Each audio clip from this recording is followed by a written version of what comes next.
Bienvenue sur Modiolus Radio, on est sur un tout nouveau format, une table ronde en direct de l'UNPPD pour la 6e rencontre des journées de l'APD, Association Perspective Dentaire. Et sur cette table ronde, nous allons parler métaverse et dentaire, métaverse dans l'univers dentaire, blockchain, comment tout ça peut à un moment donné agir dans nos métiers, dans les métiers du dentaire, que ce soit pour les prothésistes dentaires, les chirurgiens dentistes et les assistants dentaires. Et sur cette table ronde, pour m'accompagner tout au long de cette heure qu'on va passer ensemble, j'ai quelques invités forcément très talentueux et je vais commencer par le docteur Sophia Ouari. Sophia, tu es chirurgienne dentiste depuis près de 15 ans, tu es maître de conférences et chercheuse à la Pitié-Salpêtrière, dépendant de la faculté dentaire de Garancières. Tu es ce que l'on nomme une praticienne hospitalière. Ton credo est la formation, notamment sur l'optimisation de la relation prothésiste dentaire-praticien. J'ai tout bon ? Tout bon. Super. Avec nous également Bertrand Busson. Bertrand, tu es prothésiste dentaire, mais également depuis 1985, c'est ça ? Même avant. Tu fais beaucoup plus jeune. Tu gravites dans la 3D depuis plus de 30 ans. Tu as été chercheur associé à la fac dentaire de Montrouge. Tu as une riche expérience au sein de sociétés liées à la 3D, dont tu es, pour certaines, cofondateur. Alors, on ne va pas tous les citer parce qu'il y en a beaucoup. Lux Factory, BBD Consulting, Willab 3D, ZA, Galaxy Group, Cubic, Wijo 3D, et j'ai pas tout cité. Tu es également conférencier sur les solutions 3D. C'est vrai. Je ne vais pas te demander si j'ai rien oublié parce que on verra dans la table ronde que j'ai oublié beaucoup de choses. J'interviens au DU de prothèses faciales appliquées sur la 3D justement, les outils 3D. Notamment. Nous avons également avec nous, qui interviendra au fur et à mesure de cette table ronde, Daniel Dilulovic, qui est donc c'était ton anniversaire il y a tout juste une semaine, samedi dernier. Joyeux anniversaire. On peut l'applaudir. Ça s'applaudit. Daniel, tu es chef de projet chez X-Space et non pas SpaceX. On est d'accord ? X-Space, c'est un métaverse. On va voir ce que c'est un métaverse, pourquoi il y en a plusieurs, etc. Auparavant, consultant en impression 3D, on a également avec nous Sébastien Puccio. Sébastien, tu es Territory Sales Manager Europe chez Exeon. Tout le monde a compris ce que c'était ? Heureusement, il va nous expliquer. Ça appartient à EDF Group depuis juin 2021. Auparavant, tu es cofondateur et PDG de SGAT Technologies, conseil et développement blockchain. Et encore avant, tu as été pendant 6 ans à la Société Générale en qualité d'analyste financier. Et tu vas nous parler notamment et nous éclairer sur tout ce qui est blockchain et autres. Donc nous allons parler métaverse, blockchain et formation dans l'univers dentaire. Métaverse est la contraction de méta et univers. Univers, en gros, c'est le monde virtuel. Mark Zuckerberg lance une bombe médiatique en octobre 2021 en renommant son groupe Meta. On passe de Facebook à Meta et il nous explique par là même au passage que l'Internet 2D, celui sur lequel on surfe grâce à un navigateur web, va mourir. Entendez-vous ça ? L'avenir du numérique sera en 3D dans un monde virtuel appelé Métaverse. Voilà ce qui nous attend. Alors ma première question, Bertrand, elle est pour toi. Elle est simple. On parle de Métaverse. Qu'est-ce que c'est concrètement, en quelques mots simples, un métaverse ? C'est un monde virtuel. Voilà. C'est simple. Donc, ça. C'est simple. Mais un monde virtuel, est-ce que pour ceux qui ont connu, on se rapproche de, à un moment donné, ce qui dans les années 2000, on a appelé Second Life ? Oui, c'est ça. Ouais, c'est un monde. Oui. Alors pour l'instant, le monde virtuel métaverse n'existe pas. Il faut lire Snow Crash ou le Samouraï virtuel. C'est un livre qui est de 1992. Dont l'auteur a inventé le nom Métaverse. Donc si vous n'avez pas lu le livre, Neil forcément... Stephenson. Neil Stephenson. Donc c'est un monde où c'est plutôt de la réalité augmentée. Donc vous avez la réalité virtuelle, la réalité augmentée, la réalité mixte et la réalité étendue. La réalité étendue comporte les 3 premières. Réalité virtuelle, vous avez un casque virtuel, vous vous coupez du monde pour aller dans un monde virtuel. La AR, la Augmented Reality, vous avez un casque ou des lunettes. Donc vous voyez la salle ici, vous me voyez, puis derrière, il y a les sponsors, Coca-Cola, L'Oréal, par exemple.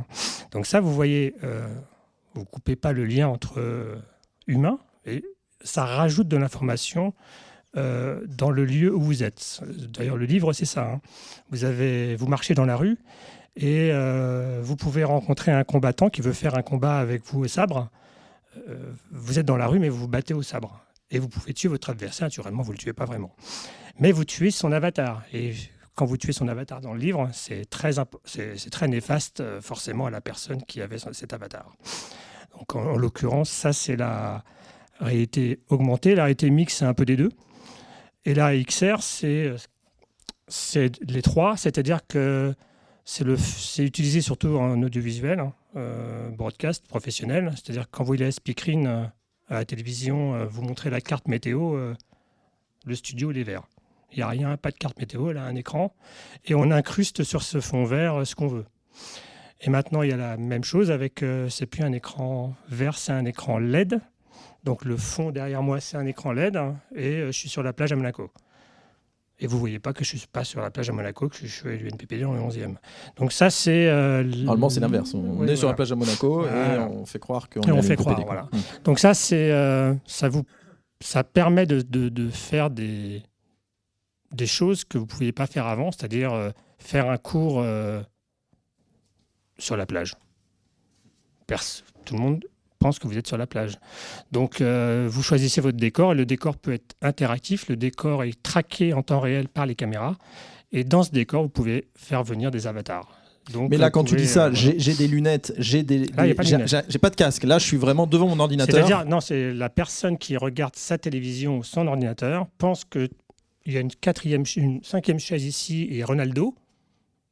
On est en train de parler avec Ronaldo. Lui, il est chez lui, dans sa villa. Il est filmé chez lui en temps réel. Mais le téléspectateur, il croit vraiment qu'il est là. C'est la réalité virtuelle plus la réalité augmentée. Et lui peut interagir avec moi ? Et bien sûr, il a un micro. Quel matériel il a de chez lui pour Il a une caméra et un micro. Et comment il fait pour un fond vert. Et comment il nous voit en fait ? C'est que nous, il a un retour. Donc nous, on a forcément un système ici qui pareil, capte... Pareil, voilà. Ouais. Donc ça, c'est l'équipement qu'il existe. Bien sûr, c'est un peu cher, mais disons que l'université peut l'acquérir parce que là, on va parler, par exemple, pour faire donner des cours. Mais les chaînes de télévision, forcément, eux, ils s'en servent régulièrement depuis assez longtemps. Les fonds verts, moi, j'ai fait de la vidéo dans les années 90, il y avait déjà le fond vert. Donc, avant, d'ailleurs, c'était pas vert, c'était bleu. Donc, bon. Alors, avant de repartir sur l'application, qu'on comprenne bien déjà, qu'on pose bien le décor, réalité virtuelle. Donc, quand on parle de réalité virtuelle, on est d'accord qu'on parle de métaverse. Donc, c'est un autre mot en fait pour dire quelque chose qui existe déjà. C'est une partie des outils du futur métaverse. En fin de compte, le métaverse, pour l'instant, Daniel l'expliquait tout à l'heure, il y a les outils. La blockchain, c'est un outil, les tokens, c'est un outil, les NFT, c'est un outil, les serveurs, les calculateurs 3D, les logiciels 3D. Tout ça, c'est des outils. Tous ces mots-là, on va en discuter tout au long de la table ronde. On ne va pas les reprendre un par un, mais là, tout au long de la table ronde, on va savoir ce que c'est. Non, mais la 3D, il y a des prothésistes ici, 100%. La 3D, je crois qu'on l'a, c'est bon ça. Voilà, c'est pour ça que je suis tombé dedans, parce que c'est un métier qui m'a ouvert les yeux sur la 3D. Ça, c'est clair et net. La 3D, vous pouvez tout faire.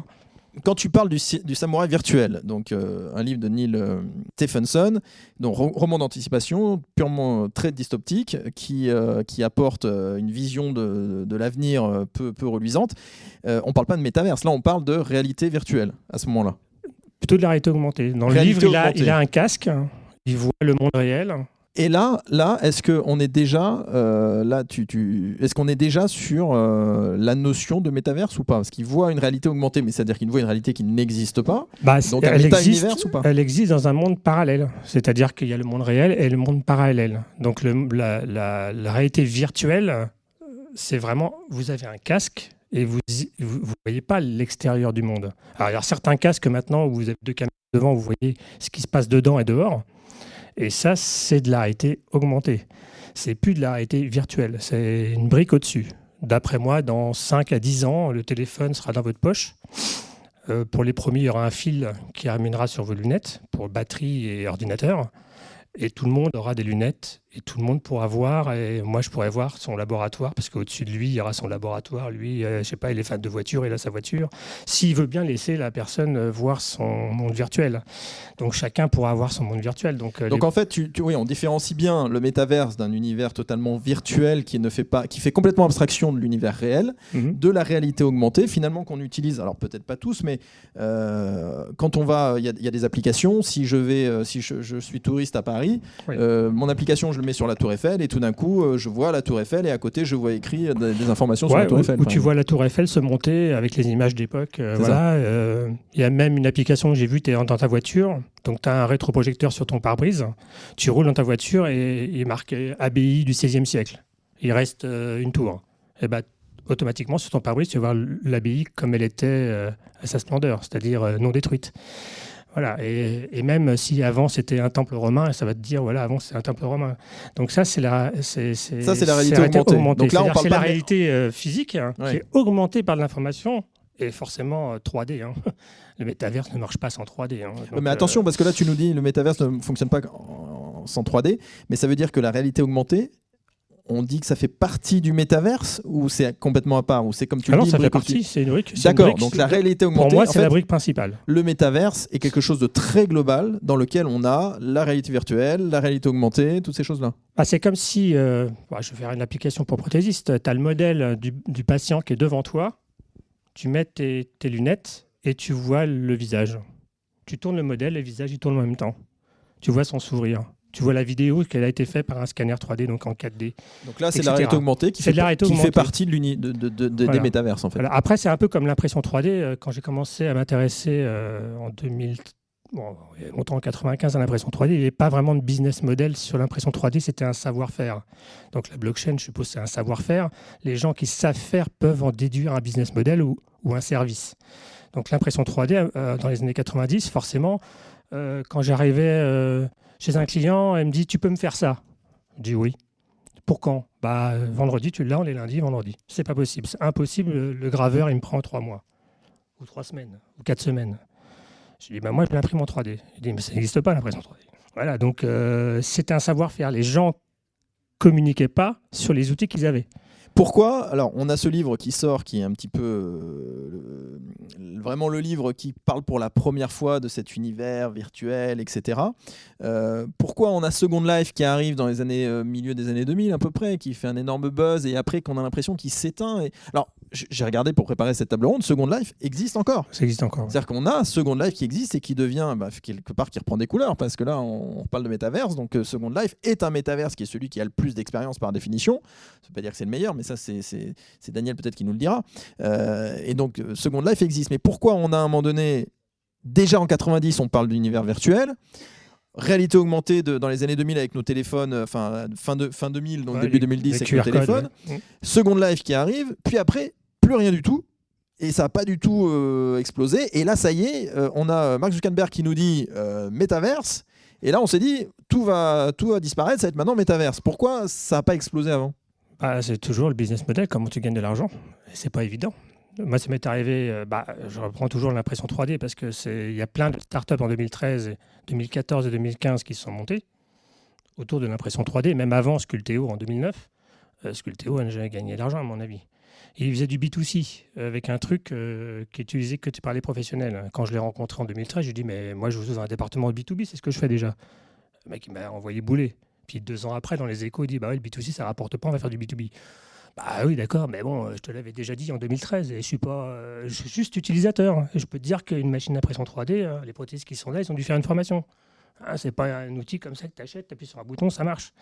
Il faut un bon fichier, etc. Donc, il faut un business model. Mais trouvez-moi des business models déjà en impression 3D, alors que ça existe depuis, à la mode depuis 2013. Toutes les startups que j'ai aidées, il n'y en a pas beaucoup qui sont encore ouvertes, qui faisaient de la prestation d'impression 3D. Parce que Crazy Glass, il a commencé en 93, il avait plus de 50 machines. Il n'a pas attendu la petite startup comme Sculteo qui va faire de l'impression 3D en ligne. Il a juste changé le business model, c'est-à-dire à la place d'envoyer un fichier, tu fais un devis, tu as ta pièce. Quand tu signes le BL et tu as ta pièce, il a juste, changé le business model de vente de la prestation en utilisant le web. Voilà. Donc, là, pour le métaverse, c'est donc pareil. en fait, le métaverse, c'est une technologie quelque part qui existe depuis longtemps, parce qu'on parle de plus de 10 Alors, ans. c'est des blocs. Alors, c'est des blocs de technologie qui existent depuis longtemps, mais pour qui certaines, n'étaient pas matures en fait. Et qui ne peuvent pas être matures du fait que tout le monde ne peut pas se brancher sur un monde virtuel en même temps. Là, ça va sauter. Ça n'existe pas. Voilà. C'est pour ça que ça n'existe pas. Quand vous lisez le livre, vous pouvez imaginer le monde de demain, quoi. Voilà. Alors, le monde dans le livre est un peu chaotique, mais dans un monde parfait, c'est un monde presque idéal. C'est-à-dire vous avez moins de problèmes. Tu es en train de dire qu'on ne vit pas un monde parfait en ce moment ? Non, je ne crois pas. C'est pour ça d'ailleurs même que les politiques sont intéressés par le phénomène. Il y a un rapport que vous pouvez télécharger sur Internet de Bachelot et du ministre des Finances sur le métaverse qui a été demandé. Voilà, c'est même pas dans le dictionnaire. Donc. Alors en parlant de ce qui n'est pas dans le dictionnaire, ou qui vient de rentrer dans le dictionnaire d'ailleurs, et ça va nous faire notre lien aussi avec la blockchain, tu as parlé de NFT tout à l'heure, un outil du métaverse. Tu peux nous expliquer ce qu'est le NFT ? Je sais pas, peut-être que tu peux prendre la parole. Ouais, parce que là c'est vraiment très technique. Sébastien Puccio, NFT, qu'est-ce que c'est ? NFT, non-fungible token, donc un token non fongible. Et qu'est-ce que ça veut dire ? C'est que c'est un token unique. Donc c'est comme si on avait quelque chose, alors un token c'est un jeton, qui a une sorte de numéro de série qui est unique et dont on peut mettre n'importe quelle information dedans. N'importe quelle information. Alors on connaît sûrement, les gens ont entendu parler de tout ce qui était les singes, les bored apes, parce qu'en fait c'est juste une image qui a été incrustée dans un NFT.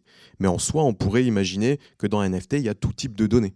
Et donc théoriquement derrière, on peut aller très loin sur le grand public sur de l'identité. Donc moi j'ai mon NFT qui m'appartient où j'ai toute mon identité dedans. Donc en gros, toi tu as une sorte de boîte dans laquelle tu as tout ce que tu es et qui est dans un monde virtuel et qui t'appartient. Et ça, cette boîte-là, on appelle ça alors mon NFT, il est stocké dans un portefeuille électronique qui est mon portefeuille de crypto à la base, où je peux aussi mettre de la crypto-monnaie par exemple, mais je peux mettre des NFT aussi dedans. Et donc c'est comme un portefeuille normal, sauf que c'est un portefeuille numérique où dedans je peux avoir des crypto-monnaies et des NFT. Et ce portefeuille, il m'appartient à moi. Quel intérêt tu as d'avoir ton NFT avec tes données personnelles à l'intérieur dans ce monde virtuel ? C'est de redevenir maître de ces données. En fait, aujourd'hui, les données, elles appartiennent à qui ? Aux entreprises qui stockent ces données-là. C'est eux l'organe de contrôle, c'est eux l'intermédiaire, et c'est eux c'est l'intermédiaire de confiance qui va stocker ces données-là. Aujourd'hui, je ne sais pas, ma carte vitale, tous ces trucs-là, elles sont au niveau du gouvernement, d'entités privées. Le NFT, il m'appartient à moi. Dans mon portefeuille électronique, c'est moi qui suis propriétaire de ça. Je suis propriétaire, pourquoi ? Parce que je détiens ce qu'on appelle une clé privée, avec la clé privée, je peux utiliser ce portefeuille. Et si quelqu'un d'autre a la clé privée, il peut utiliser le portefeuille, mais théoriquement, je suis le seul à avoir cette clé privée. Au quotidien, ça change quoi ? Tu es sur les réseaux sociaux, tu es sur Facebook, tu as mis donc des informations sur Facebook qui, par contrat, aujourd'hui peuvent être utilisées par Facebook, puisque c'est de la data. Quelle est la différence entre toi qui fais ça comme moi, mais qui n'est pas de NFT avec un coffre-fort avec dedans mes données, et toi qui as tes données ? C'est quoi la différence ? Je vais pouvoir décider de quelles données je vais devoir partager avec Facebook, par exemple. Aujourd'hui, Facebook, c'est eux qui détiennent toutes vos données. Tout ce que vous faites sur Facebook appartient à Facebook. Vous n'avez aucun contrôle dessus. Alors, il y a des lois européennes quand même qui permettent justement de faire des demandes, etc. Mais c'est un long parcours, c'est pas facile. On ne sait pas si Facebook supprime réellement des données, des choses comme ça. Moi, demain, avec mon portefeuille électronique, mes NFT, je vais pouvoir décider à qui j'ouvre ces données-là, qui est-ce qui peut les utiliser et quand est-ce que je vais fermer justement cet accès à ces données-là. C'est ça que ça change en fait. Et on replace en fait l'utilisateur, n'importe quelle personne, au centre justement de ces données-là. On reprend le contrôle sur ces données. Exactement. Alors, on parle de NFT. Donc NFT, on l'a vu beaucoup dans l'univers de l'art aussi, pour pouvoir acheter de l'art virtuel sur les métaverses.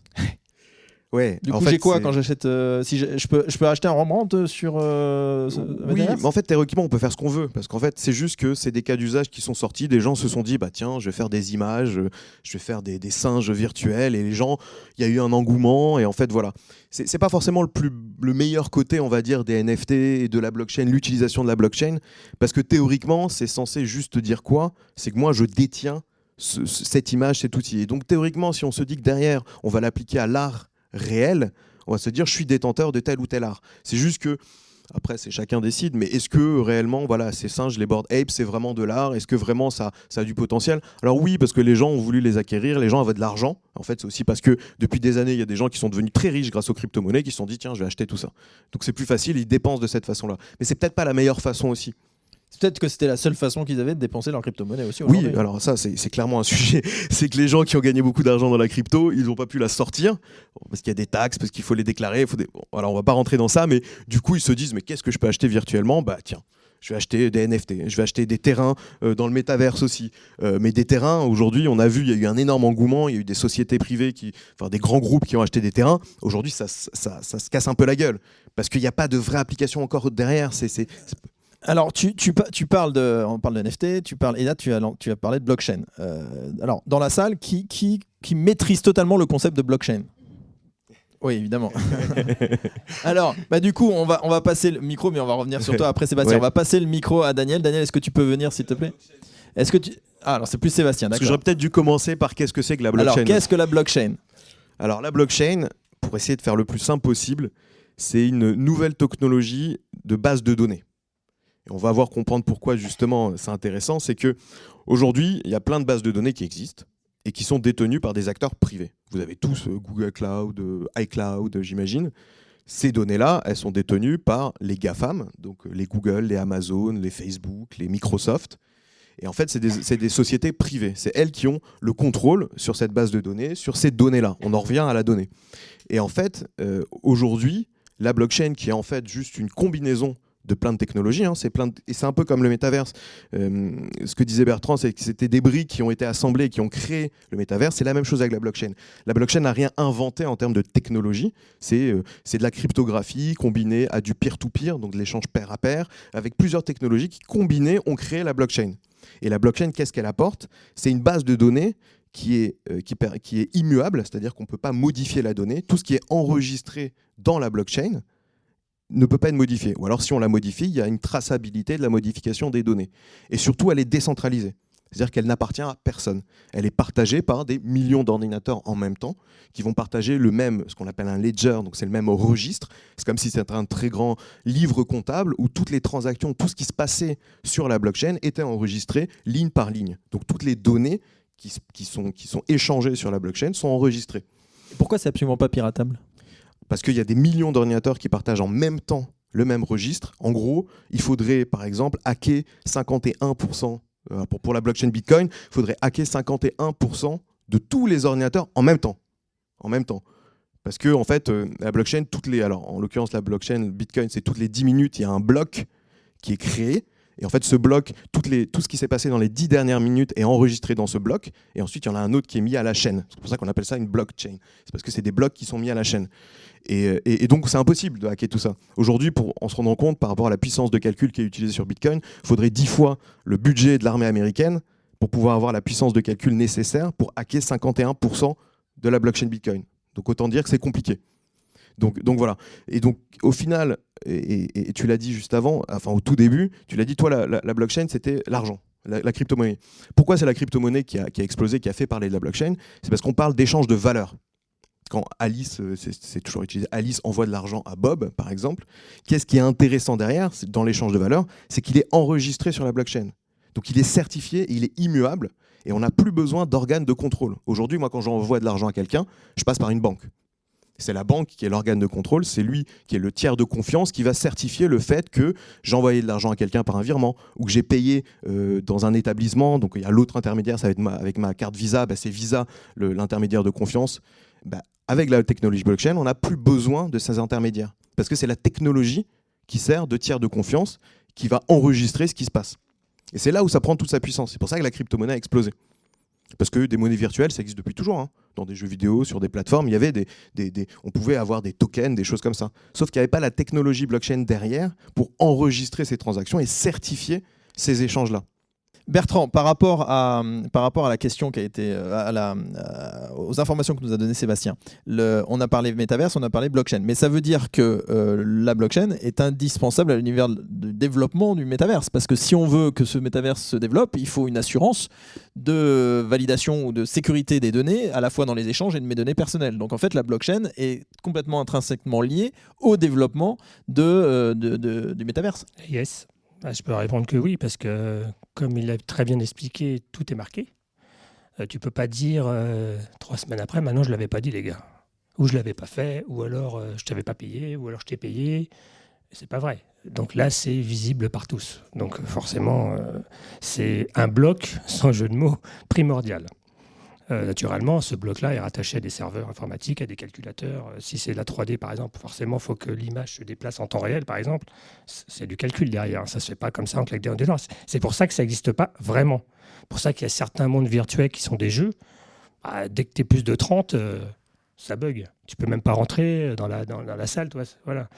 Donc, c'est le calcul informatique et le calcul 3D en temps réel est vachement important.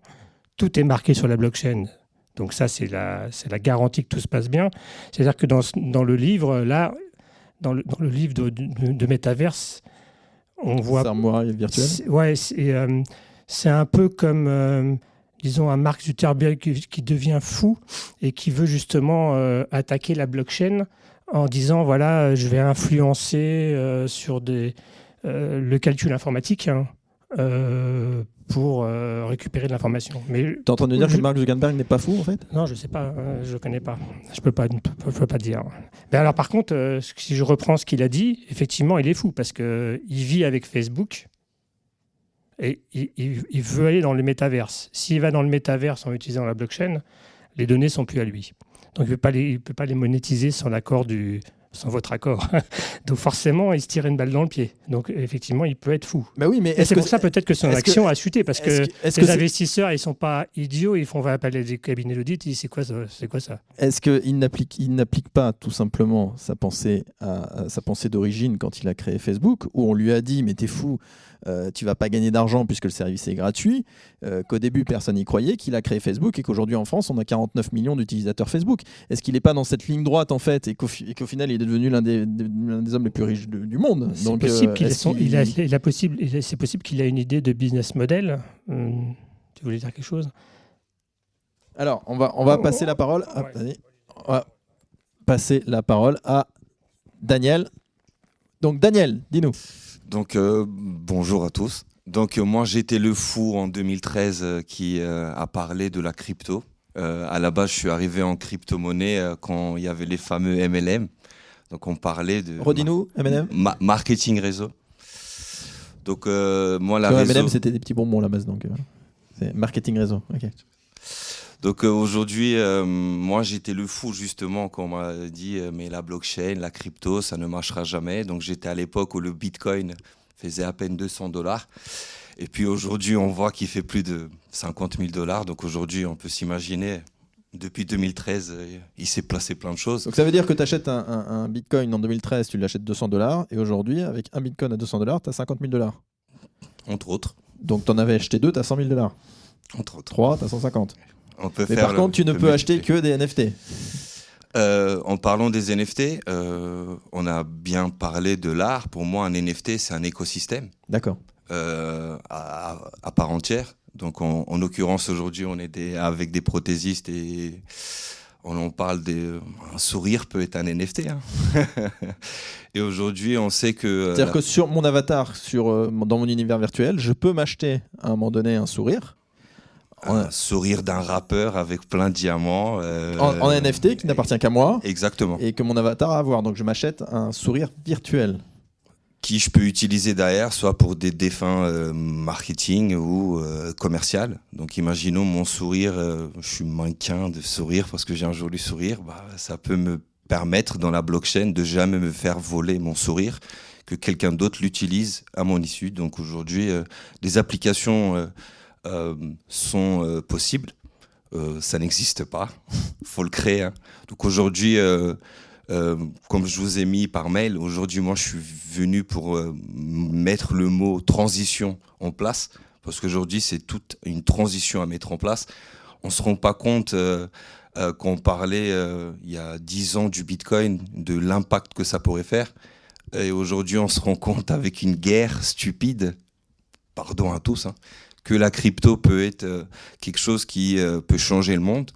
Donc aujourd'hui, la crypto-monnaie est un bloc, comme Bertrand a cité, mais la métavers, c'est tout un univers où je vous invite tous à venir et qu'on participe et qu'on fasse des jolies choses ensemble.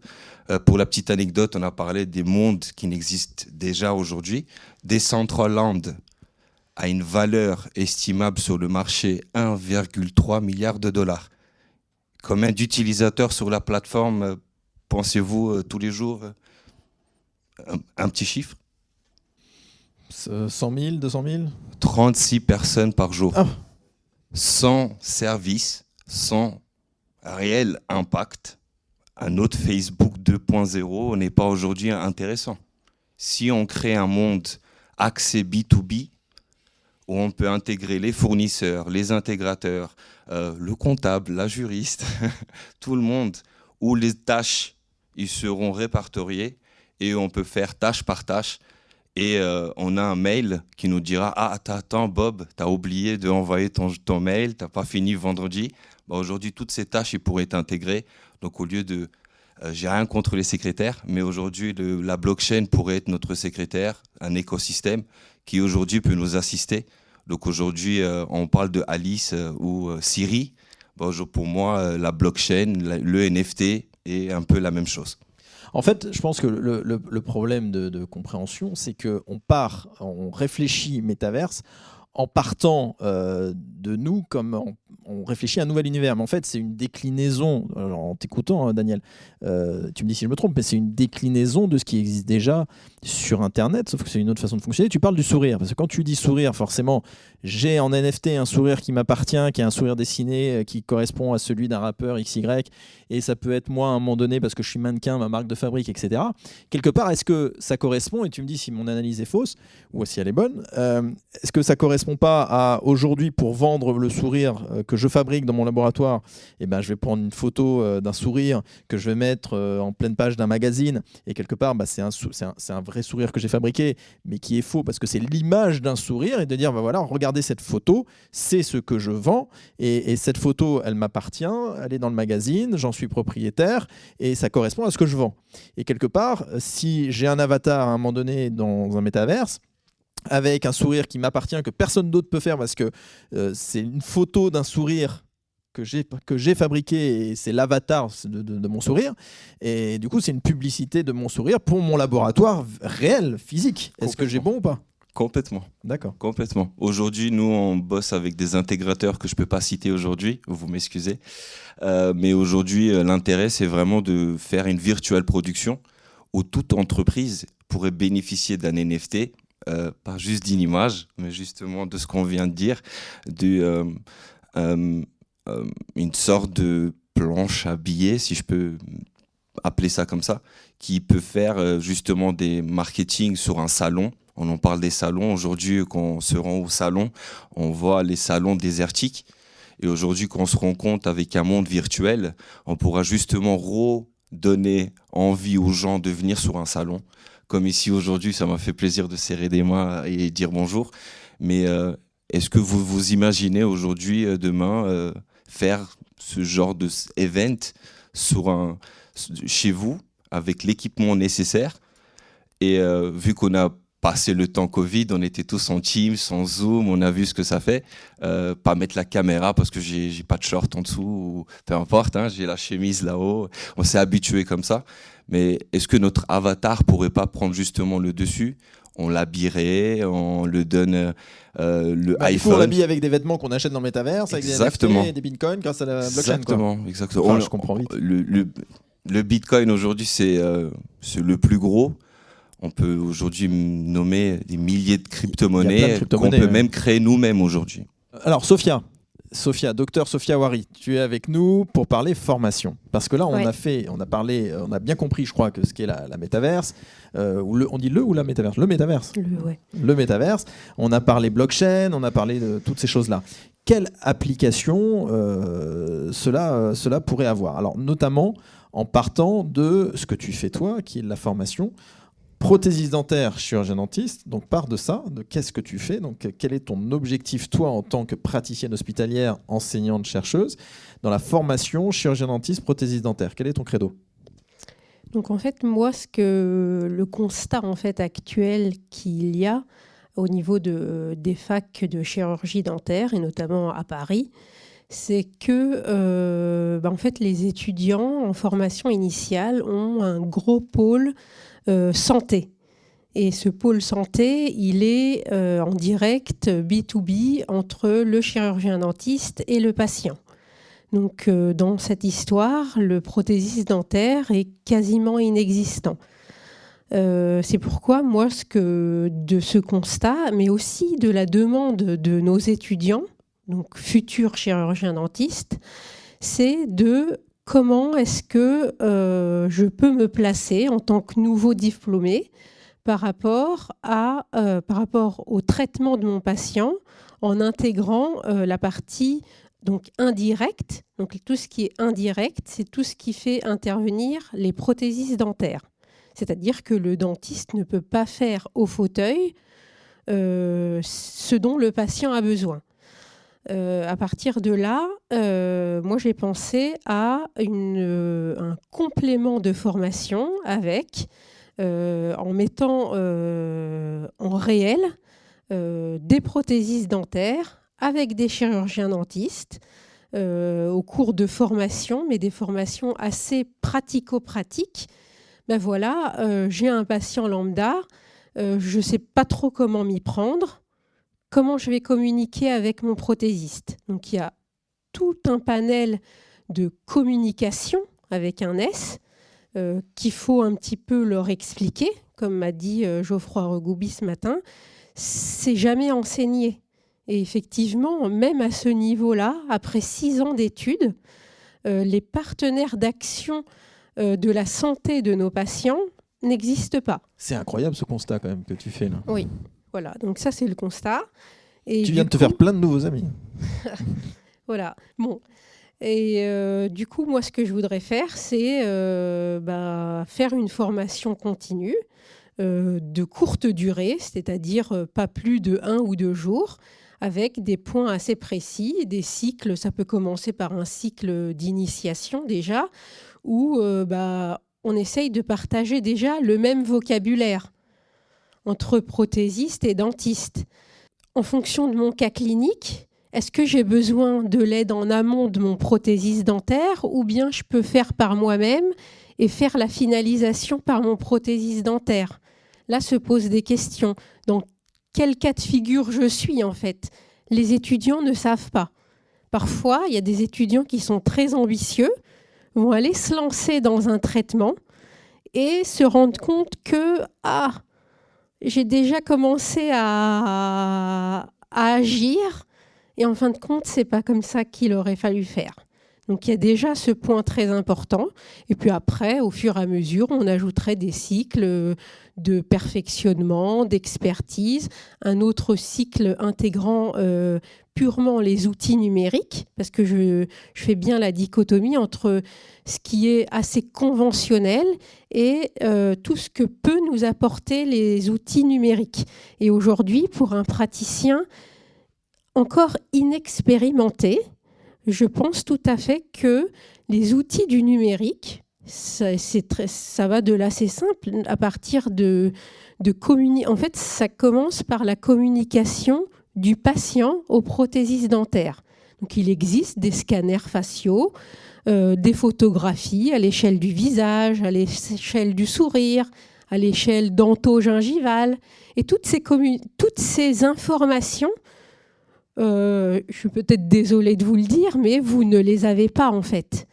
Et après, on accumule des erreurs ou des non-sens.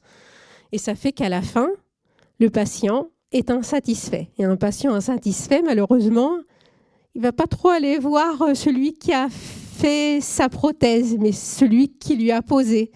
Donc ça fait parfois des incompréhensions, voire même des patients procéduriers qui vont aller vraiment porter plainte. La dentisterie parisienne est, je pense, classée au premier niveau avec des patients ultra exigeants. Où, en fin de compte, ça, c'est le reflet de quoi? À la base, une mauvaise communication entre prothésistes dentaires et dentistes. Et c'est pour ça que je voudrais un petit peu essayer de briser la glace afin qu'il y ait une meilleure communication, tout ça pour le but ultime d'améliorer la santé de nos patients. Comment, en application par rapport à ce que tu dis, comment à un moment donné, de ton idée, on arrive à la discussion que tu as pu avoir après avec Bertrand Busson ici, présent, pour justement optimiser et développer justement cette optimisation de communication? Oui, alors là, ça passe au stade un petit peu assez pratico-pratique, où en fait, dans le métaverse, on peut avoir en fait une salle de travaux pratiques virtuels. Et là, on peut imaginer avec des simulateurs, simuler tel ou tel cas clinique. Et là, en fait, on a au même moment un patient simulé, mais avec son praticien et son prothésiste dentaire, pour peut-être simuler un plan de traitement, et ça irait du coup beaucoup plus vite, parce qu'il y a aussi un aspect qui est très important dans cette histoire d'interprofessionnalisme et de mettre en action les différentes parties prenantes de la santé de nos patients. C'est en fin de compte d'optimiser le temps. Quand on peut optimiser le temps, tout le monde a y gagné, et comme on le sait tous, le temps c'est de l'argent. Donc les allers-retours entre le domicile du patient et le cabinet dentaire, parfois c'est énorme. Ça se compte à 5, 6 ou 7 fois lorsque les essayages ne vont pas. Le patient n'est pas satisfait de la forme, de l'esthétique, de l'alignement, de l'homothétie droite-gauche. Donc tout ça, ça permet de réduire cette perte de temps. Et du coup, si on peut optimiser en planifiant, donc ces outils de métaverse vont en fait avoir un grand impact dans la planification, mais aussi dans tout ce qui est alors la partie pédagogie un peu améliorée, ça c'est autre chose. Là, on serait vraiment dans une université 4.0 où en fait, grâce à ces outils de métavers, on peut en fait optimiser différents facteurs, le facteur temps, le facteur espace et aussi le facteur humain. Et tout ça, en fait, ça serait dans un seul monde, et du coup, ça nous permettrait de gagner beaucoup de temps. Bertrand, comment on peut optimiser justement par rapport à ce que présente Dr Wary, Sophia, comment on peut à un moment donné développer cette notion de communication interprofessionnelle, donc entre le prothésiste et le chirurgien-dentiste, via le métaverse, dans la continuité de ce que nous explique Sophia? L'idée, nous, on a déposé un brevet dans ce sens justement d'Université 4.0 pour justement, je parlais de business model, hein. Là c'est un business model tout à fait trouvé. Elle vient avec une idée de formation prothésiste-dentiste. Je suis prothésiste, elle est dentiste, donc là le couple est parfait.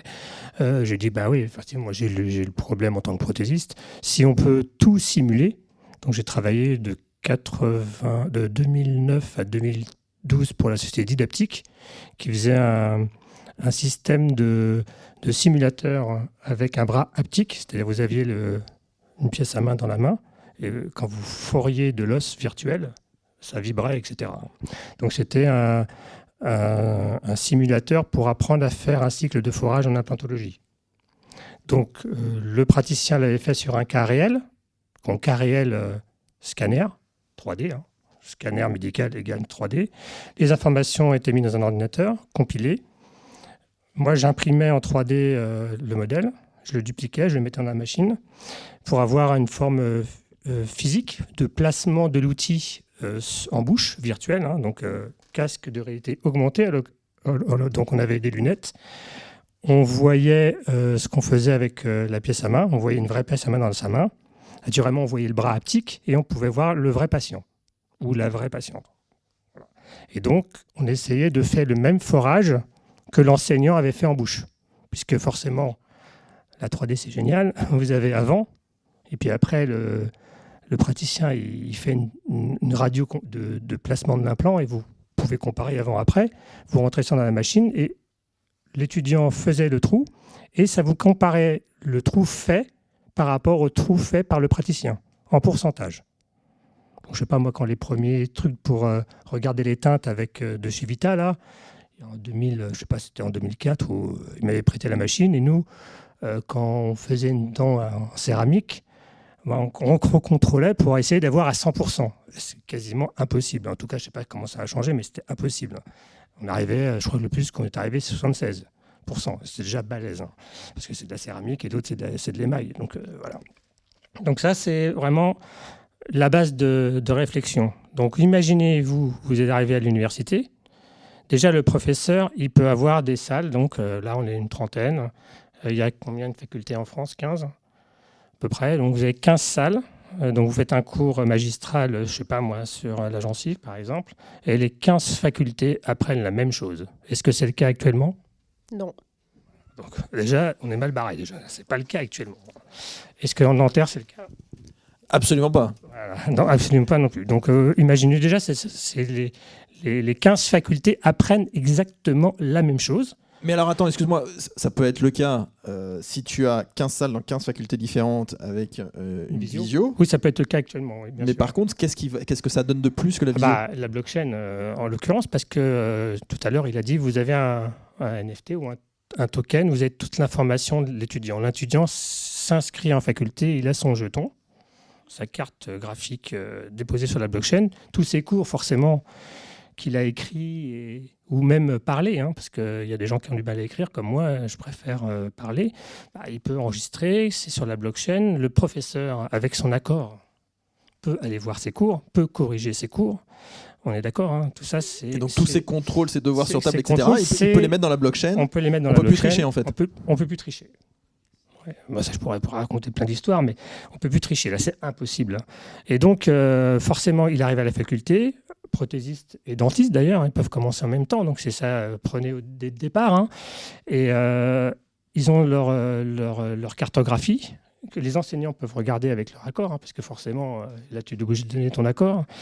Ça n'empêche pas qu'on peut jouer. C'est-à-dire que dans notre projet, on a rajouté le Facebook, réseau social. C'est-à-dire qu'en fin de compte, la faculté, quand vous avez votre jeton, ça crée forcément un réseau social universitaire, intrinsèque, protégé par une blockchain. Personne ne peut prendre les informations à l'intérieur et tout le monde apprend la même chose. Si quelqu'un n'était pas là, vous avez 15 facultés avec 30 personnes par salle qui peuvent vous aider. Vous imaginez le nombre de personnes que ça fait.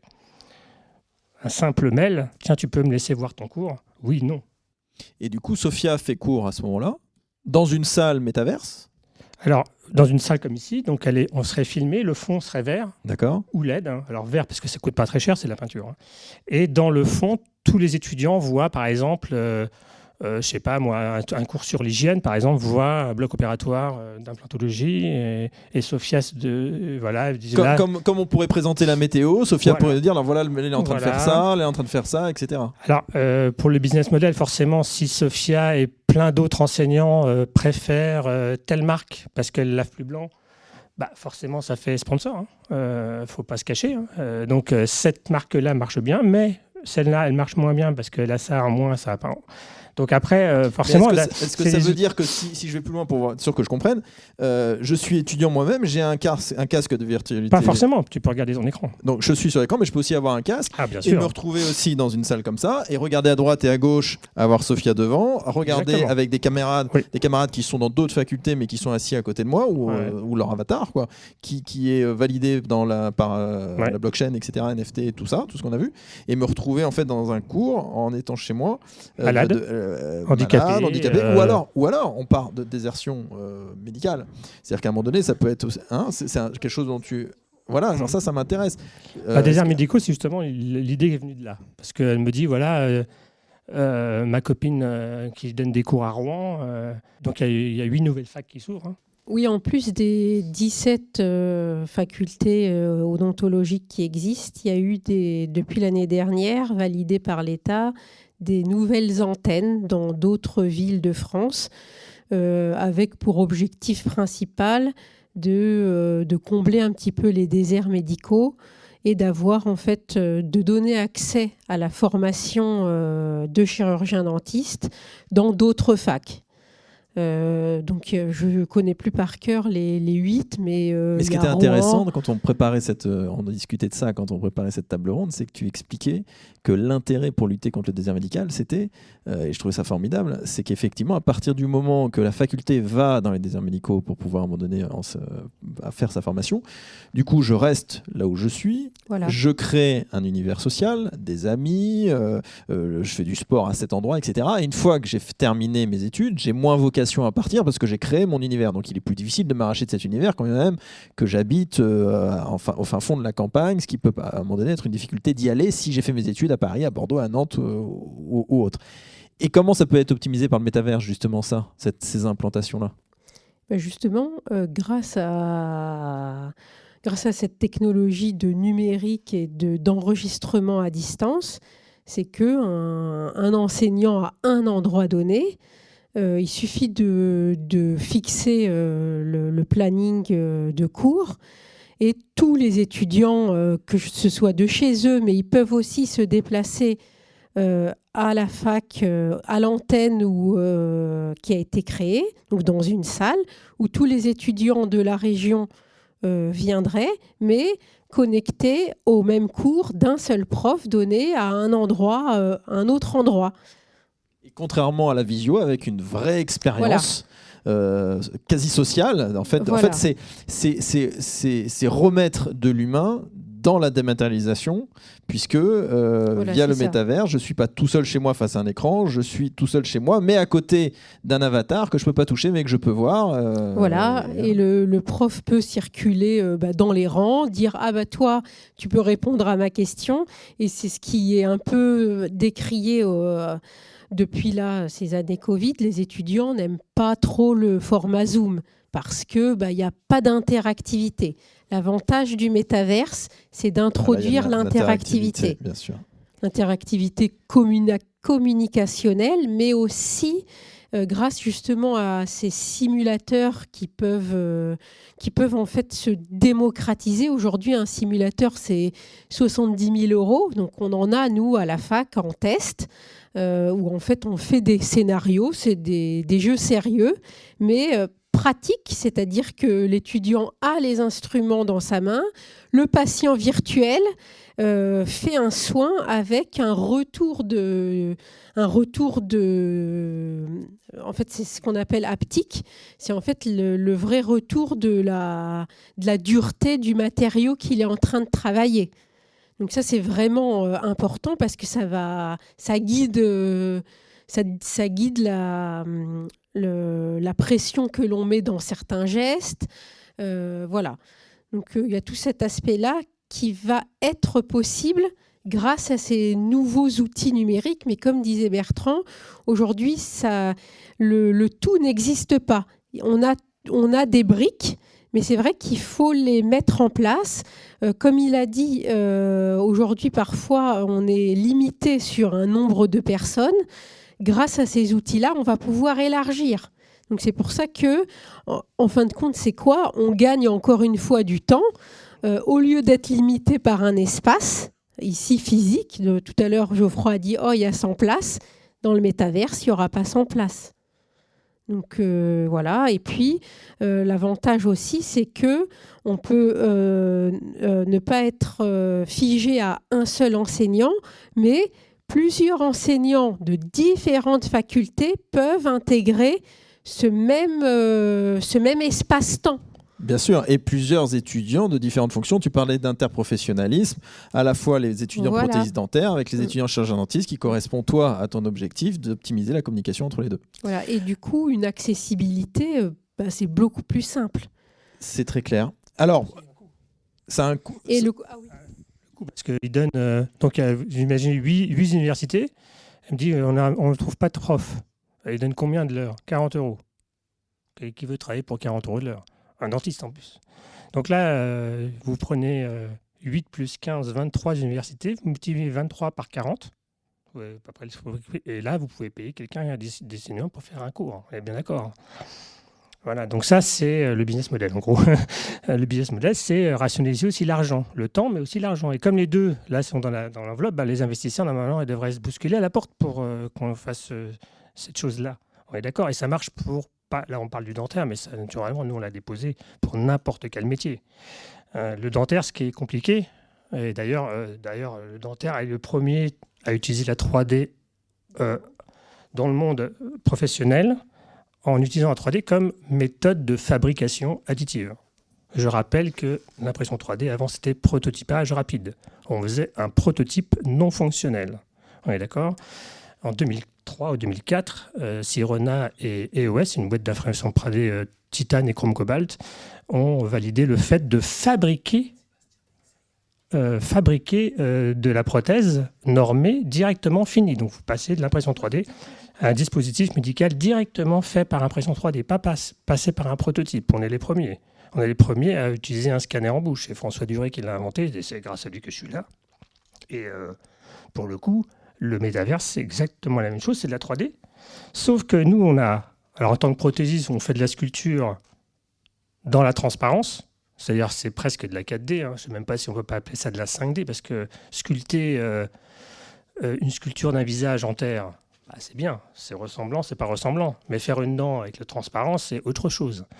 C'est quand même, d'après moi, un point au-dessus. Les dentistes, ils travaillent quand même dans la bouche, qui est un endroit assez exigu, où il faut être précis. Donc c'est vachement compliqué. Et c'est pour ça que, d'après moi, la 3D est rentrée dans le métier avant tous les autres métiers, parce que c'est un métier quand même compliqué. On appelle ça l'art dentaire. Donc normalement, on est des artistes. Si on appelle ça l'art dentaire, aussi bien le dentiste que le prothésiste, quelque part, on peut considérer qu'on est des artistes. Le terme n'est pas venu comme ça par hasard. Donc là, le côté métavers, vous avez le laboratoire virtuel, le cabinet virtuel, et le professeur, il peut intervenir dans un lieu professionnel avec des simulateurs qui, eux, sont en réalité augmentée. C'est-à-dire que vous avez une machine, comme si vous touchez un vrai tissu. Quand vous touchez l'os, c'est comme si vous touchez le vrai os. Quand vous meulez une dent, c'est comme si vous meuliez la vraie dent. Quand vous sculptez en cire, c'est comme si vous sculptez en cire, etc., etc. Donc, c'est une technologie qui existe depuis assez longtemps. Merci Bertrand. Alors, avant de passer aux questions-réponses, juste, on va rappeler les deux entreprises que vous représentez. Donc, Xspace pour Daniel. Daniel, tu es donc... Xspace, c'est un métaverse. Parle-nous de Xspace. Donc, oui, Xspace est un métaverse.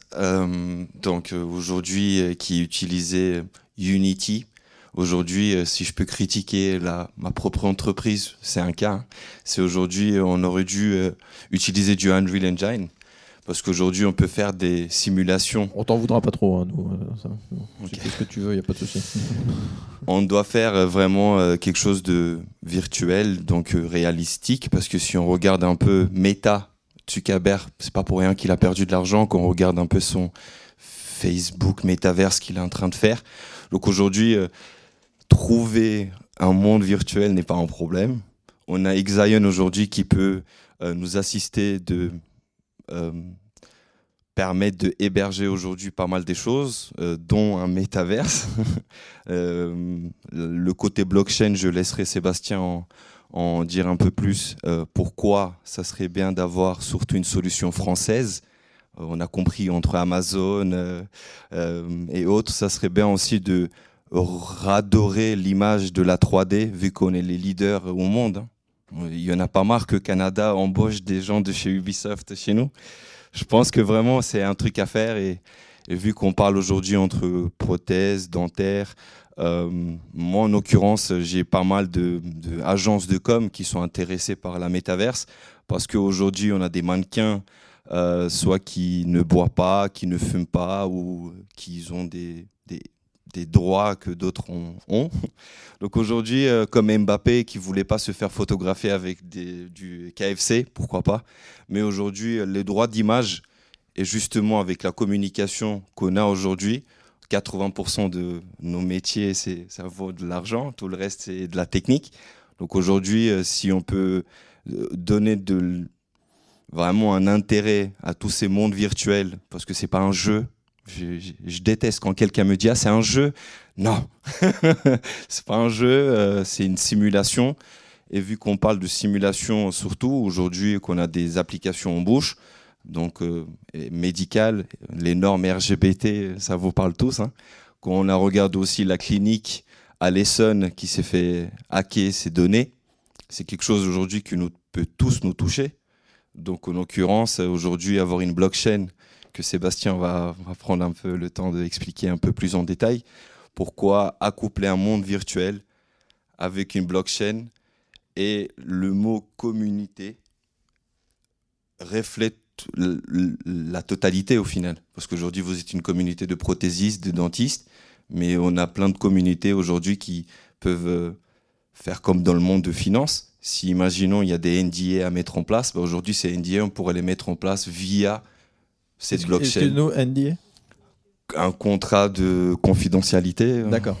Donc aujourd'hui, si on a souvent le cas de rencontrer des gens sur des salons, on ne se souvient pas qui c'était intéressant par contre de discuter avec lui. Sur le monde virtuel, ça n'arrivera jamais. Les données sont là, vous passerez jamais à côté de quelqu'un que vous devrez rencontrer mais vous ne l'avez pas fait. Donc les réseaux, les affichages, Facebook, Instagram, tout sera affiché. Donc la personne, vous le croisez, vous saurez qui c'est. Donc il n'y a plus besoin de se présenter. Alors, Sébastien, un mot par rapport à ce que tu fais professionnellement, donc Exion, qui fait partie du groupe EDF. Exactement. Donc, on est une filiale d'EDF, nous, et on est un fournisseur éco-responsable d'infrastructures et de solutions Web3. Donc il y a beaucoup de termes là. Et donc d'abord le Web3. Donc le Web3, c'est la nouvelle version du web, qui est une combinaison aussi de ces nouvelles technologies. Donc on en a parlé, hein, le métavers, la blockchain. Donc c'est ce qui va définir le web de demain. Et nous, on fournit l'infrastructure qui permet de faire tourner tout ça. En fait, nous, on a nos propres data centers qui sont en France et on a tout un parc informatique, des machines qui permettent justement de faire tourner tout ça. Donc typiquement, le métavers avec des moteurs 3D, des choses comme ça. Nous, on a l'infrastructure qui permet d'apporter la puissance de calcul pour faire tourner tout ça. Et on a aussi l'infrastructure pour permettre de travailler sur la blockchain. Pourquoi EDF ? Pourquoi EDF s'intéresse à ça ? Pourquoi EDF a créé Exion ? Alors en fait, c'est de l'intrapreneuriat. C'est-à-dire que nos deux cofondateurs travaillaient chez EDF avant. Donc c'est pas de l'initiative d'EDF en tant que telle, la société, c'est plus que nos deux cofondateurs ont eu une idée en interne et ont proposé cette idée-là au fonds d'investissement qui investit dans l'innovation au sein du groupe. Donc c'est venu comme ça. Et on est parti de quel constat à la base, parce qu'on est éco-responsable, il y avait ce terme-là, c'est que EDF a des supercalculateurs depuis très longtemps, parce qu'ils ont besoin de puissance de calcul pour notamment faire tourner tout ce qui est de l'algorithme et de l'IA dans le nucléaire, pour faire de la maintenance prédictive, pour faire de la mécanique des fluides, il y a des choses assez compliquées qui ont besoin de grosses puissances de calcul. Et donc ils ont des supercalculateurs depuis toujours. Au bout de 4 à 5 ans, généralement, ils les décommissionnaient et ils en rachetaient un nouveau.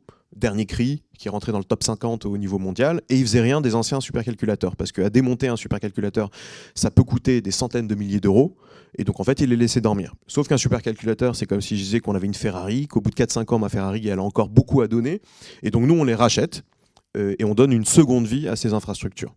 Et donc, alors après, on démonte les supercalculateurs, on en fait des machines spécifiques, et justement, cette puissance de calcul, elle vient de là. Et donc aujourd'hui, on existe depuis début 2020 et maintenant on a commencé à se constituer un gros parc informatique. On n'a pas du tout à rougir par rapport à des OVH, des choses comme ça. Et surtout, on vend donc des infrastructures recyclées, donc vraiment durables, on va dire. Et aussi, on vend justement des infrastructures qui sont hébergées au niveau souverain, ce qui est très important aujourd'hui, parce qu'aujourd'hui, on parle de plus en plus de souveraineté des données. Et donc nous, justement, on propose ça aussi, et c'est ce qui est très important aussi dans nos services. D'où ce que tu disais sur la blockchain, etc. Exactement. Formidable, merci à vous. On va maintenant passer aux questions-réponses. Jean-Jacques. Est-ce que le blockchain ne va pas donner la possibilité de transactions occultes dans lesquelles, mettons, TracFin n'aura plus de prise, par exemple ? Alors c'est une très bonne question. Effectivement, dès que Bitcoin, on a toujours dit, ça permet de financer le terrorisme, ça permet de faire... Alors non, parce que aujourd'hui, tout est tracé.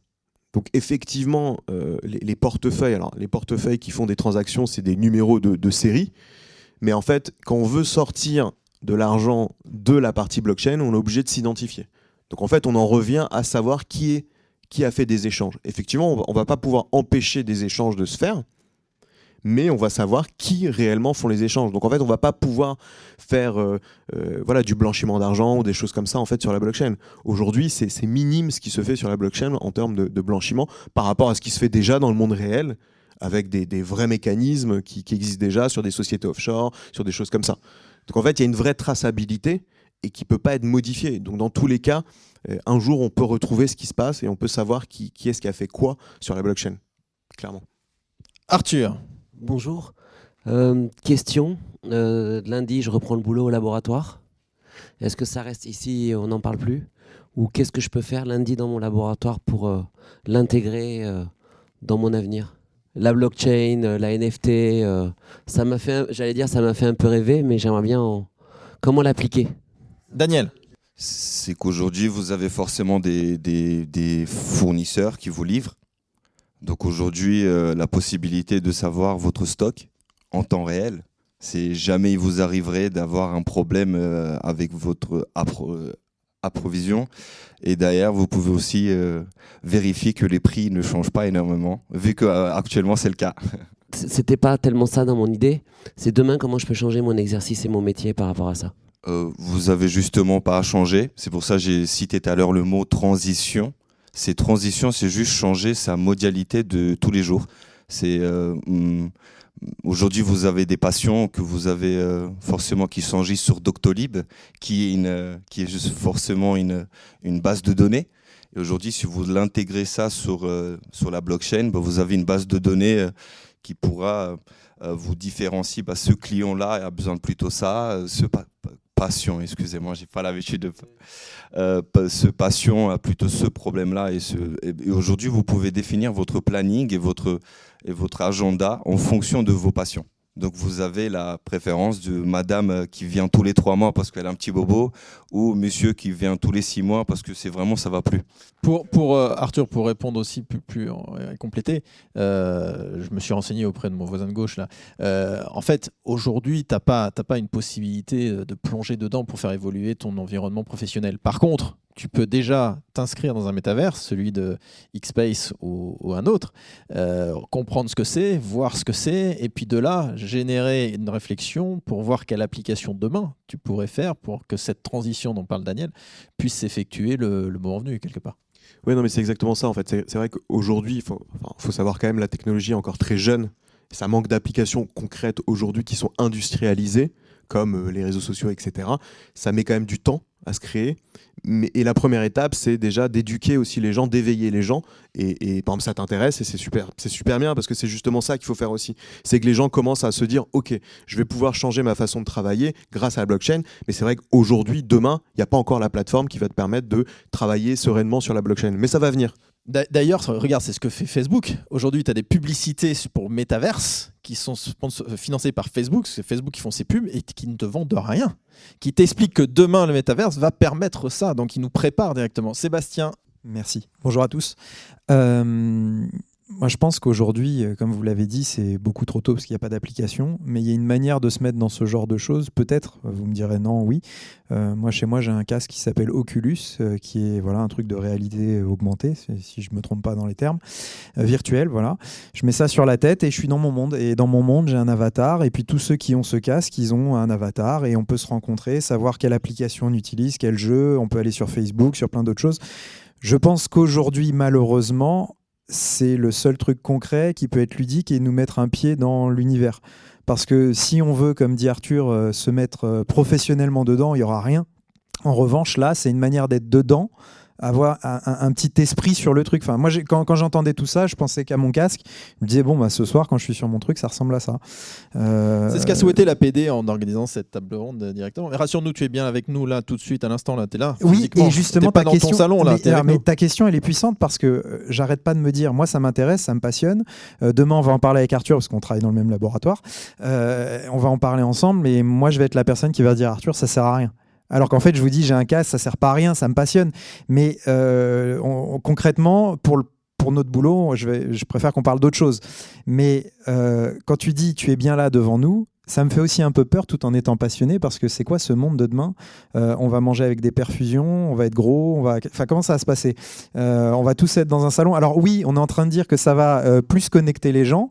Mais ça va plus connecter les gens dans leur salon. Moi, j'ai envie de te sentir, de te toucher, te dire que tu sens des pieds ou pas. Ou, tu vois, je fais exprès de dire un truc bizarre, mais j'ai besoin de ça pour vivre.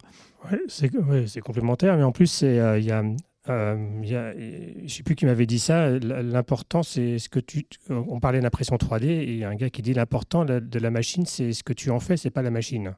Il y a beaucoup de laboratoires il y a un bon commercial qui passe te vendre une machine qui lave encore plus blanc ta céramique. Et tu dis, je vais faire un chèque parce que le mec, il t'a convaincu que tu allais avoir des clients par l'achat de cette fameuse machine. Et en fin de compte, non. Il faut d'abord avoir les clients, leur en parler. Et après, s'ils sont convaincus, tu achètes la machine. Donc ça, dans l'industrie, ça n'existe pas. Hein. Le mec, il achète une machine à 300 000 parce qu'il a une commande. Déjà, ça, c'est la première base. La deuxième base, c'est que les applications Le métaverse n'existe pas, je vous rappelle, hein, ça n'existe pas de monde. Il y a des petits mondes virtuels qui sont souvent des jeux vidéo, mais ce qu'on parlait dans la formation, pourquoi on l'a déposé ce concept dans la formation, parce que la formation c'est utile, le business model est très très très important. Moi aussi j'ai un casque. Ils m'ont acheté ça pour mon anniversaire, mes enfants, alors que j'en avais pas un, alors que je fais de la 3D, hein, mais je suis exactement comme toi, je vois pas l'intérêt, parce que j'en avais pas. Mon fils, il m'offre, quand même, toute la famille m'offre le casque. Le casque, il n'est pas à la maison. Hein. Mon fils, il apprend à jouer au golf. Papa, je suis fan de golf. Je viens voir ma belle-mère, 87 ans, elle joue au golf. Est-ce que c'est utile? Est-ce que c'est pas utile? C'est pas là la question. Si la personne, tu as un casque et je te télécharge l'application golf, ça coûte $20, et tu sens, quand tu tapes avec tes manettes, tu sens le choc dans la balle, j'étais scotché, quoi. Et tu peux choisir n'importe quelle pratique dans le monde entier. Et après, tu dis à ta chérie, ben tiens, j'irai bien quand même à l'île Maurice parce que j'ai visité le golf. Ah bon, t'as visité le golf? Mais comment t'as fait? Ah bah j'ai même fait 9 trous là-bas, c'est nickel. Il y a un resort hotel, je l'ai visité. Il y a une piscine, il y a un spa. On y va. Business model. Sans outils, tu peux pas, disons, découvrir ce que montre le monde virtuel. Toi, tu as la chance d'avoir un casque. C'est pour ça que je te parlais de casque. Pourquoi j'en ai pas un? Parce que je suis un peu comme toi. Je suis peut-être trop vieux, peut-être. Tu n'as plus le rapport humain directement parce que tu vois des avatars à l'intérieur. Et alors là, pour avoir fait de la 3D, utiliser des scanners 3D, c'est vrai que les avatars que vous regardez, le mec, il fait Meta, Steve Jobs. Pas Steve Jobs. Mark Zuckerberg a fait son avatar. Il est tellement moche que même mon infographiste avec un bras cassé, il fait mieux. Ok, non mais sans déconner, c'est vraiment horrible. Hein. Comment tu veux donner envie à le gars là, c'est à peine un personnage de bande dessinée mal dessiné. On dirait que c'est un gamin de 3 ans qui l'a fait le truc. Donc c'est pas possible. Surtout en France où 80% de Ubisoft au Canada, c'est des infographistes qui sortent de nos écoles de 3D. On a inventé l'impression 3D, on a inventé le scanner 3D, on a inventé le logiciel 3D, je rappelle, hein, Dassault Systèmes avant. C'était Euclide de Matra. Donc quand même, on est quand même... Pourquoi Mark Zuckerberg il voulait venir ici pour faire son université de 3D métaverse? Parce qu'il voulait nous piquer nos bons d'école pour faire, après, vendre des prestations à nos clients, c'est-à-dire L'Oréal, Chanel... Parce qu'ici, il y a le luxe, il y a la mode, il y a les livres, le cinéma, droit d'auteur. La France, ce n'est pas n'importe quel pays, disons, en tant que créateur. On est quand même intrinsèque des créateurs. Donc, le business model est important. On a déposé plein de brevets. Hein, donc, on dit que le cinéma va mal. Hein. Donc, moi, j'ai transformé une salle de cinéma dans une idée en le transformant en métaverse. C'est-à-dire, la salle de cinéma, l'écran, il reste un écran pour regarder des films. Tu as tes copains, tu es fan de rugby. Tu loues une salle de cinéma qui retransmet, parce que vous ne voulez pas vous déplacer, prendre l'avion, aller à la Coupe du Monde, que je ne sais pas, au Qatar pour le foot, là, c'est une aberration ça aussi. Donc vous louez une salle de cinéma, hein, et puis vous regardez en direct le match, et puis après vous avez une interaction avec l'écran, puisque l'écran forcément peut faire de la réalité augmentée et virtuelle. Vous pouvez parler avec le joueur de foot préféré, avec le journaliste, en direct, monter sur la ferme, faire un selfie, envoyer maman, regarde, je suis avec Ronaldo. Mais comment t'es pas à Dubaï? Bah si, je regarde derrière, c'est le stade, on est dans le stade là, sur la pelouse. Il y a encore le ballon par terre. Voilà, ça c'est une application, un business model, un autre business model que celui qu'on a créé sur l'idée de la formation. On a créé aussi, Daniel a créé le billet NFT. C'est un billet pour entrer dans un match, tu peux pas avoir de faux. C'est impossible. Forcément, c'est sur une bloc. Donc forcément, il y a déjà quelqu'un qui a déposé un brevet après nous. Ouais, donc ça commence tout juste les idées de business model sur le métaverse. Donc tout le monde peut en créer. Hein.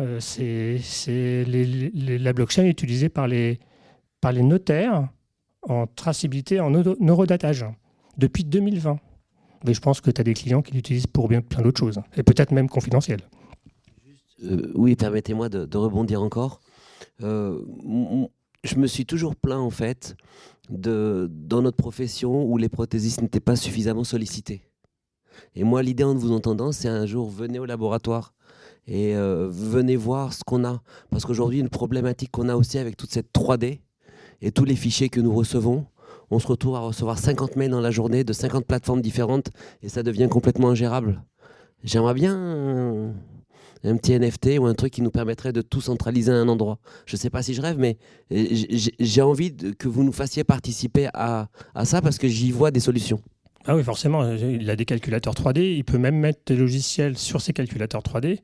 Peut-être que ton ordinateur va mouliner 30 secondes une image, lui c'est peut-être 0,3 secondes. Donc après c'est un autre business model. C'est un truc que tu dois développer. Alors dommage, ils font pas de développement chez Xion parce que c'est un peu le problème. C'est-à-dire qu'on a plein d'idées, mais c'est difficile de développer soi-même les idées que tu peux avoir dans ta tête, même pour moi. Donc de toute façon il y a du développement. Là c'est vraiment une prospective sur ce qui va sur le futur, mais c'est une très bonne idée. La gestion des fichiers 3D au laboratoire avec l'intelligence artificielle couplée à de la formation dentistes-prothésistes où tu as tous les protocoles possibles que l'intelligence artificielle va blockchainer, en gros, hein, va garder en mémoire et va comparer avec les nouveaux cas, s'enrichir automatiquement. C'est de la folie. C'est-à-dire qu'elle prendra une empreinte optique, tu arriveras le matin ou l'après-midi après ton golf, toutes tes sculptures seront faites. On est d'accord? Puisque forcément, ce que tu es en train de me dire, c'est exactement ce que tu veux. C'est que la gestion automatiquement de tous les fichiers 3D par rapport à une intelligence qui a été créée par l'humain, mais qui est archivée sur la blockchain et qui est de l'IA, en fin de compte. Hein. Et forcément, ça, c'est un business model tout à fait réalisable, on est d'accord? Tout à fait réalisable. Donc, c'est une très, très bonne idée. Mais tu vois, on part de zéro, là. Quoi, pas vraiment de zéro, parce que les outils, on a de la chance que les outils existent. Et on a la chance aussi qu'un métier qui a beaucoup de fichiers 3D. C'est que actuellement, on a répondu à un appel à projet pour la Coupe du Monde de rugby. Et c'est rien à voir, mais vous allez voir, ça va se joindre. C'est que actuellement, on est en train de scanner le stade à l'intérieur pour justement le virtualiser. Vous dites que vous nous invitez, justement, je vous invite à venir avec mon scanner, scanner votre laboratoire et voir si on ne peut pas le virtualiser et vous créer justement votre propre monde virtuel. Si demain vous vous rendez sur un salon et on vous demande la fameuse question « Quelle machine avez-vous ?» et au lieu de répondre, je vous invite avec un lien. Et voilà pour moi un peu comment arriver justement à ces transitions. C'est pour ça que j'ai parlé d'une transition. C'est qu'aujourd'hui on est obligé de virtualiser des endroits qui sont réels. Le City a évalué la métaverse, un réel virtuel, le mélange de deux, avec un chiffre que je ne connaissais pas, c'était des trillions. Je ne savais pas c'est quoi des trillions. Donc je me suis renseigné, voir c'est quoi le chiffre, et je suis tombé, déjà le milliard me fait peur, mais le trillion... Donc aujourd'hui on parle de créer une passerelle entre le réel et le virtuel. Ça veut dire cette salle, elle est pour 200 personnes, mais dans le monde virtuel, il n'y a aucune limite. Je peux pousser les murs, je peux faire pousser des machines, faire des simulations, etc., etc., etc., etc. Mais le problème, c'est le device. Tout le monde a un smartphone, mais personne n'a de lunettes à réalité augmentée. Quand tout le monde aura les lunettes à réalité augmentée, toi, le fait d'avoir un device qui te permette de t'immerger dans un monde, c'est ça. Donc c'est bien d'acheter des casques. Hein. Je ne suis pas contre acheter des casques, mais si tu n'as pas l'application derrière, dépenser, je ne sais pas combien ça coûte, 1 000 € un casque, comment tu le passes dans les frais, quoi. Je veux dire, s'il n'y a pas d'application, quoi. C'est un peu... Désolé, on parle beaucoup du côté positif de l'évolution qu'on peut avoir, mais je vais reprendre un peu sur ce que disait Sébastien. Vous n'avez pas peur en fait de dénaturer et de tuer un peu le monde réel qu'on a aujourd'hui? Le monde négatif, tu peux le trouver partout. Hein. Je reprends l'exemple de l'impression 3D. Un jour, je rencontre un gendarme, un scientifique, un chimiste, qui est le responsable de l'IRCGN. Il dit, ça serait bien qu'on ouvre un département à la gendarmerie scientifique pour l'utilisation négative de l'impression 3D pour faire des armes, des bombes. Tu vois, donc à chaque fois, tu peux trouver le côté négatif, mais c'est toujours la machine, c'est toi l'utilisateur. Donc si tu as un côté qui te gêne, tu n'es pas obligé de l'utiliser. Et puis même, je suppose que le côté gênant n'a pas de business model, n'a pas de modèle économique. Pour avoir un modèle économique, d'après moi, pourquoi tout le monde a un smartphone? C'est parce que c'est super utile, vous avez un écran et le device a été adopté. Si une technologie n'est pas adoptée, on reprend à Decentraland, ça n'a pas été adopté, d'après moi, parce que, comme dit, j'ai un casque, mais c'est pour m'amuser. C'est pas pour travailler. Donc c'est toujours question, d'après moi, c'est le business model qui est le plus important et justement... L'innovation ne marche que si le plus grand nombre adhère à l'innovation. Sinon, ce n'est pas une innovation. Et imaginons qu'on l'adopte, à partir de quand est-ce qu'on pourra commencer à travailler avec le métaverse? Ça, c'est une bonne question. Ouais, même moi, si je l'ai adopté, je ne travaille pas avec, toi. Tu peux travailler avec, tu peux monter un monde virtuel sur Xspace ou une autre plateforme et commencer à communiquer, mais d'après moi, tu es isolé si tu fais ça. Ou acheter un casque et commencer à voir comment tu peux l'utiliser dans ton métier. Mais tu vois, ça va créer, tu vas créer ton propre business model et il faut que tu vois s'il va marcher ou pas. Donc nous, on fait ça à 3. Comme Tesla a dit, si une idée, 3 personnes autour de la table sont d'accord, c'est que l'idée va marcher. Voilà, donc ça, c'est ce qu'on fait, on est 3. Nous. Quand on dépose des idées, on se retourne à 3. Un juriste et 2 fous, un peu décalés, disons. Et après, on discute, est-ce que tu penses que cette idée est valable? Et pour l'instant, nous, on est parti là-dessus. Après, le développement, il faut lever des fonds. Il y a tellement de développement à faire que, c'est assez dingue. C'est pour ça que le ministère, je pense, a fait Bachelot et le ministre des Finances ont demandé un rapport. Il faut le lire. Déjà, tu vois déjà que le premier, c'est le sport, l'éducation. C'est quand même des applications professionnelles. Est-ce que vous pensez que d'un point de vue énergétique, ce sera possible de le faire? Aujourd'hui, on parle de peut-être 30 personnes sur un métaverse. Avec le Loctor, on parlait d'une centaine, peut-être de milliers d'élèves qui seraient présents sur une séance. Les blockchains, nous, on les préconise Algorand parce qu'ils sont free CO2, c'est-à-dire que l'énergie électrique n'est pas à base d'énergie fossile. Alors EDF non plus, parce que c'est nucléaire. Donc ça existe déjà, je dirais. Le côté énergétique sans CO2, ça existe. Il y a même j'ai rencontré des gens qui font du minage. Donc ils ont ouvert la première usine en Islande. Ils font de la géothermie, ils ont des ordinateurs qui calculent des cryptos en permanence, et tu achètes des parts de l'entreprise et c'est énergie verte. Tu vois, aux États-Unis, ils font solaire, hydraulique, éolien. Donc c'est déjà dans l'air du temps puisque tu ne peux pas faire autrement. Trouve-moi un business model qui pollue en ce moment. Il a très peu de chances de voir le jour. Donc le métaverse, c'est impossible, d'après moi, que ça pollue en quoi que ce soit. Alors forcément, les smartphones, quand tu le mets à la déchetterie, ça pollue. Mais tu vois, maintenant, ils commencent à faire des smartphones 100% recyclables. Les voitures, mon fils est en train de construire une voiture, cahier de charge 100% recyclable. Il ne trouve personne pour faire la carrosserie. Encore moi, je suis désolé, Sébastien. Il y a trop de sujets, donc c'est vachement compliqué. Et je voulais poser une question, et d'un coup, j'en ai 10 qui arrivent. Et notamment, ça pollue pas. Moi, je doute énormément de ça, dans le sens où on parle de données, on parle de trillions. La donnée, il va falloir la stocker. Et déjà, stocker les données aujourd'hui, on comprend que ça demande beaucoup d'énergie. Donc ça, c'est le premier truc. Je voulais pas parler de ça au départ, mais c'était surtout sur le côté, le mélange entre les deux mondes.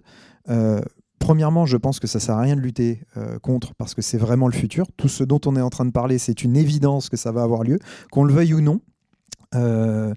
C'est aussi pour ça que moi ça m'intéresse, parce que j'aime penser à ce qui va se passer demain, même si j'ai conscience que demain, c'est-à-dire lundi prochain, c'est pas, ça n'a pas trop de sens pour mon activité quotidienne. Je le regarde de près et tous les jours, mais je regarde ça aussi avec un regard qui pourrait être considéré comme négatif. On parlait de la comparaison avec le smartphone.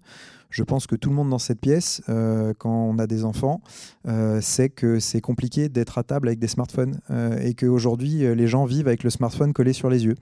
Et ça va être encore pire.